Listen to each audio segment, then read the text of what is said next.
Bismillahirrahmanirrahim. Wassalatu wassalamu ala Rasulullah. Assalamu alaikum wa rahmatullahi wa barakatuh. My dear respected brothers and sisters in Islam, I welcome you once again to our journey on the subject of inheritance in Islam. So far, we have covered the introduction to inheritance, what is wealth in Islam, the purpose of life, what is wealth in Islam, what entitles or disentitles one to inheritance, and also blood relationship in Islam. I think before that we covered what are the rights of the deceased before we talk about what to inherit. So today we are going to go into references, the provisions that are contained in the Quran regarding inheritance, and also some of the Ahadith of the Prophet ﷺ on the subject. So we'll start the Quranic verses on the subject, which are contained in Surah An-Nisa, verses 11, 12, and 176 of chapter 4, Surah An-Nisa of the Holy Quran. So inshallah, we'll read the Arabic text first and then the translation of verse 11, Surah An-Nisa, chapter 4 of the Holy Quran. يوصيكم الله في أولادكم للذكر مثل حظ الأنثيين فإن كن نساء فوق اثنتين فلهن ثلث ما ترك وإن كانت واحدة فلها النصف ولأبويه لكل واحد منهما السدس مما ترك إن كان له ولد فإن لم يكن له ولد وورثه أبواه فلأمه الثلث فإن كان له إخوات فلأمه السدس من بعد وصية يوصي بها أو دين آباؤكم وأبناؤكم لا تدرون أيهم أقرب لكم نفعا فريضة من الله إن الله كان عليما حكيما.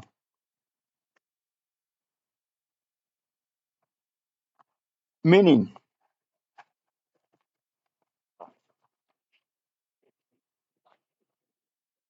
Allah commands you as regards your children's inheritance. To the male, a portion equal to that of two females. If there are women, that is only daughters, two or more, their share is 2/3 of the inheritance. If only one daughter, her share is a half. For parents, a sixth share of inheritance to each if the deceased left children. If no children and the parents are the only heirs, the mother has a third. If the deceased left brothers or sisters, the mother has a sixth. The distribution in all cases is after the payment of legacies he may have bequeathed or debt. You know not which of them, whether your parents or your children, are nearest to you in benefit. These fixed shares are ordained by Allah, and Allah is ever all-knower, all-wise. According to the deduction of the scholars, verse 11 pertains to parents and children of the deceased. That is, children and parents of the deceased. All relationships are tied to the deceased. As for verse 12, it reads thus.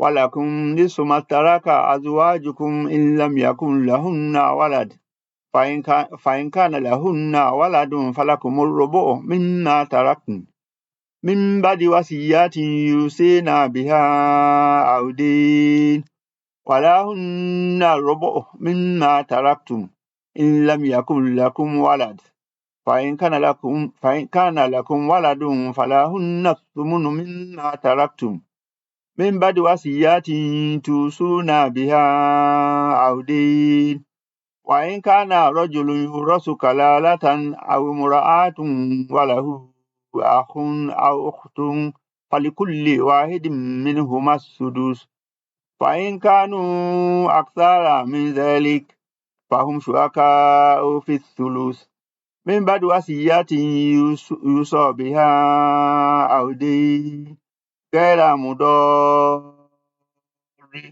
وصية من الله والله عليم حليم. In English, it reads thus: in that which your wives live, your share is a half if they have no child. But if they leave a child, you get a fourth of that which they leave after payment of legacies that they may have bequeathed or debt. In that which you leave, that is your wife's share, is a fourth if you have no child. But if you leave a child, they get an eighth of that which you leave after payment of legacies that you may have bequeathed or debt. If the man or woman whose inheritance is in question has left neither ascendants, that is parents, nor descendants, that is children, but has left a brother or a sister, each one of the two gets a sixth. But if more than two, they share in a third. After payment of legacies, he or she may have bequeathed or debt that does not harm others. This is a commandment from Allah, and Allah is ever all-knowing, most forbearing.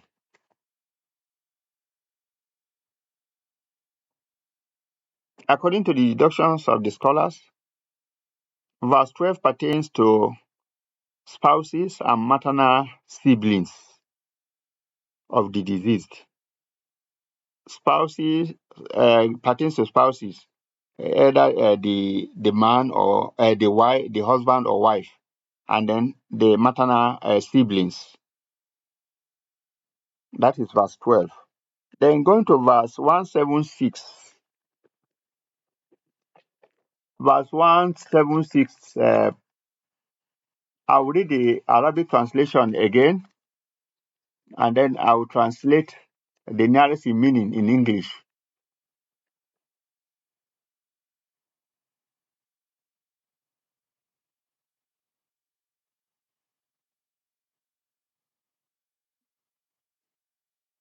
يفتفتونك قل الله يفتيكم في الكلالة إن امرؤ هلك ليس له ولد وله أخت فلها نصف ما ترك وهو يرثها إن لم يكن لها ولد فإن كان اثنتين فلهما الثلثان مما ترك وإن كانوا إخوة رجالا ونساء فللذكر مثل حظ الأنثيين يبين الله لكم أن تضلوا والله بكل شيء عليم. Meaning, they ask you for a legal verdict. Say, Allah directs those about al-kalala, that is, those who leave neither descendants nor ascendants as heirs. If it is a man that dies leaving a sister but no child, she shall have half the inheritance. If such a disease was a woman who has left no child, her brother takes her inheritance. If there are two sisters, they shall have 2/3 of the inheritance. If there are brothers and sisters, the male will have twice the share of the female. Thus does Allah make clear to you his law, lest you go astray. And Allah is the all-knower of everything. According to the deductions of the scholars, verse 176 of Surah An-Nisa pertains to full siblings and paternal siblings. Full siblings and paternal siblings. There's only siblings, full and paternal. The case of maternal siblings have been dealt with in verse 12, as we earlier read. So this brings to the end the provisions, the main provisions on inheritance contained in the Quran, verses 11, 12, and 176 of Surah An-Nisa, chapter 4 of the Holy Quran. So inshallah, we want to go to the Hadith regarding the hadith of the Prophet Sallallahu Alaihi Wasallam on inheritance. And the most fundamental hadith is the one that was reported by Ibn Abbas, that the Prophet Sallallahu Alaihi Wasallam said, I'll read the hadith in Arabic first. And Ibn Abbasin radiallahu anhuma, an Nabiyyi sallallahu alaihi wasallam qala al-hikul faraida bi haliha fama bakiya fahuwa awla rajulun zakarin. That is, the Prophet sallallahu alaihi wasallam said, Ibn Abbas reports that the Prophet sallallahu alaihi wasallam said, give the fixed shares prescribed in the Quran to their owners. Then whatever remains is for the closest male relative of the deceased.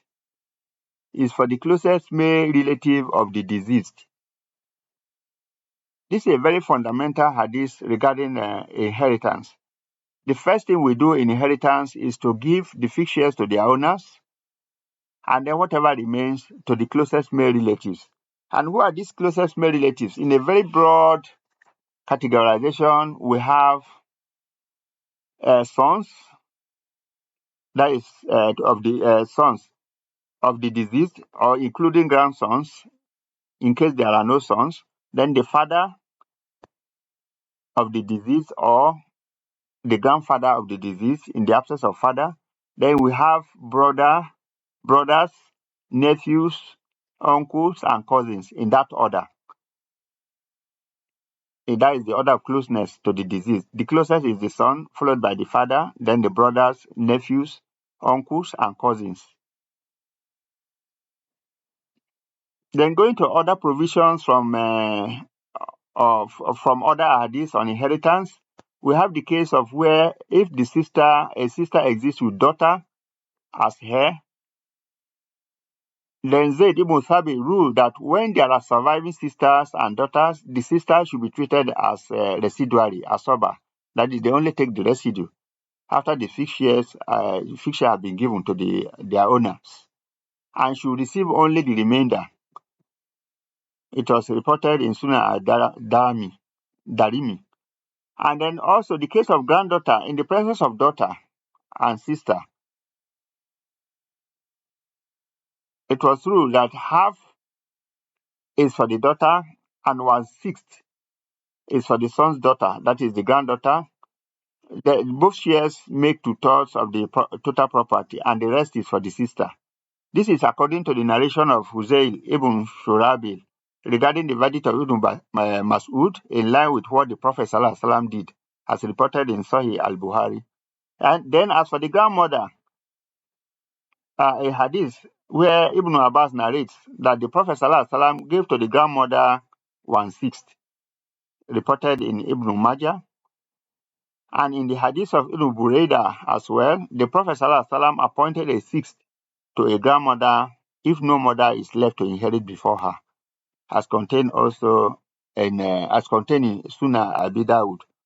Then as for the grandfather, in a hadith, Makwil ibn Yasar narrates that the Prophet Sallallahu Alaihi Wasallam gave to the grandfather amongst us 1/6, reported in Ibn Majah.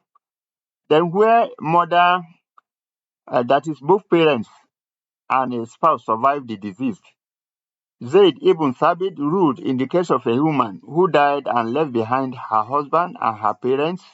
He gave the husband 1/2 of the tarika, and then the mother 1/3 of the remainder. This is a case where if the disease is survived by both parents and a spouse, then the mother, even though there are no children, the mother will be entitled to 1/3 of the balance and not 1/3 of the whole. So this is how our predecessors treated the case of both parents and the spouse when they survive the disease. So these are some of the ahadith that will form the framework of our calculations in the subject of inheritance. Inshallah, we'll be expatiating on the fractions that are provided in these verses we've cited. regarding the heirs. So inshallah, we stop here and we pray Allah subhanahu wa ta'ala will spare our lives till the next class lesson on the subject of inheritance. We say Subhana Rabbika Rabbil Izzati Amma Yasifun wa salamu ala mursalin walhamdulillahi rabbil alamin.